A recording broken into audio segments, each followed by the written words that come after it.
Are your people doing what they should?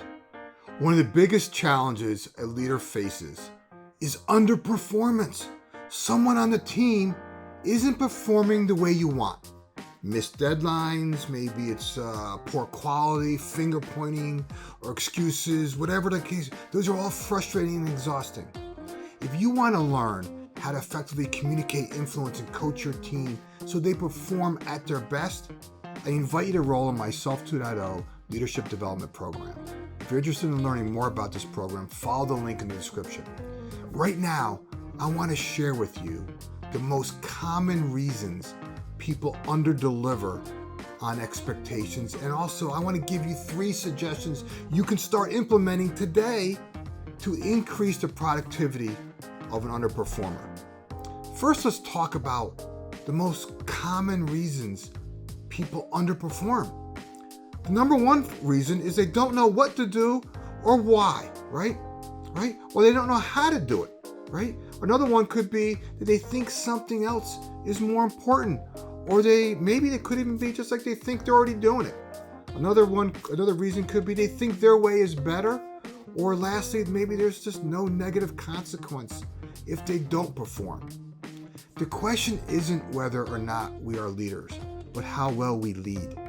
Whenever someone I coach brings me a performance challenge on their team, I always take out my trusted mirror and I put it in front of their face. And I put them on the hot seat. And I don't do this to be mean, right? I do this to raise their awareness to what they may be doing or not be doing that may contribute to the problem.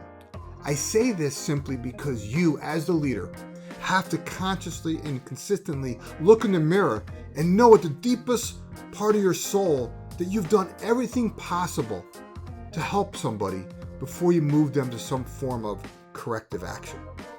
See, I believe effective leaders are great teachers. To lead others, you have to love working with people. It's that simple. There's a big difference between managing others to success and helping others find success. As leaders, we have to project positive energy, right? It's our job to build people up, not tear them down. We have a responsibility to communicate without being dominant. And the most effective leaders I know, right, have mastered the art of asking open-ended questions. And then when they do that, they actually maintain the space for their team to develop critical thinking skills. Remember, you're a teacher, you're a mentor, you're a facilitator, coach, guide, and role model. When you hold the space for others, right, that's not holding the space for others is not always easy.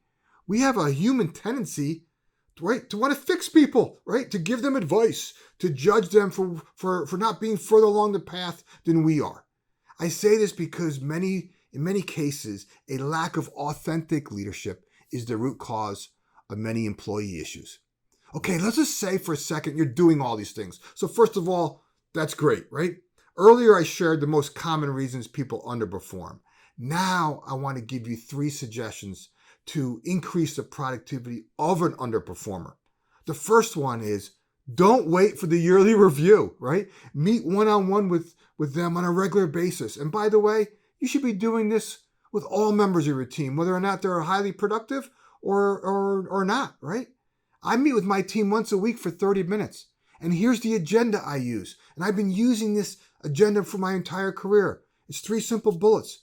What'd you accomplish last week? Right? What's your top priorities for this week? And what help do you need from me? Those 3 questions give you everything you need to know. And they also give you the platform to drive a healthy conversation to ensure that you're both aligned and focus on the things that matter. I dive into this and much more, right, in my leadership development program, but that framework alone was too good and too simple not to share with you here. I also encourage you to clarify the habits that will accelerate progress. So many employees, when I talk to them, they just don't know what their leaders want. It's your job as the leader to clarify habits that will accelerate results. In fact, one leader in my Self 2.0 program loved this recommendation so much so that she wrote her 5 key habits that she expected from her team on the whiteboard in her office. And she wanted to do this to make sure that everyone who came to see her, right, saw them, right? She also communicates those habits to her team in every monthly meeting, And her philosophy, which by the way, I totally agree with, is that everyone can never hear this message enough. It's no surprise that she is leading a team of high performers who are doing really well. The other suggestion I want to give you is to coach, mentor, and guide others the way you would want to be coached. Seriously, you have to coach others the way you would want to be coached. No one appreciates being told what to do. Instead, frame your expectation of what the result needs to look like. If you can't define the result, how do you expect others to be able to deliver for you? Seriously, think about that. Having an underperforming employee is not a curse. In fact, it's a blessing. I make this statement to every leader who has ever brought a difficult employee challenge to me.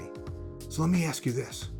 How would your approach to an employee who isn't performing well, how would that approach change if you knew that individual was actually sent your way to help you become a better leader?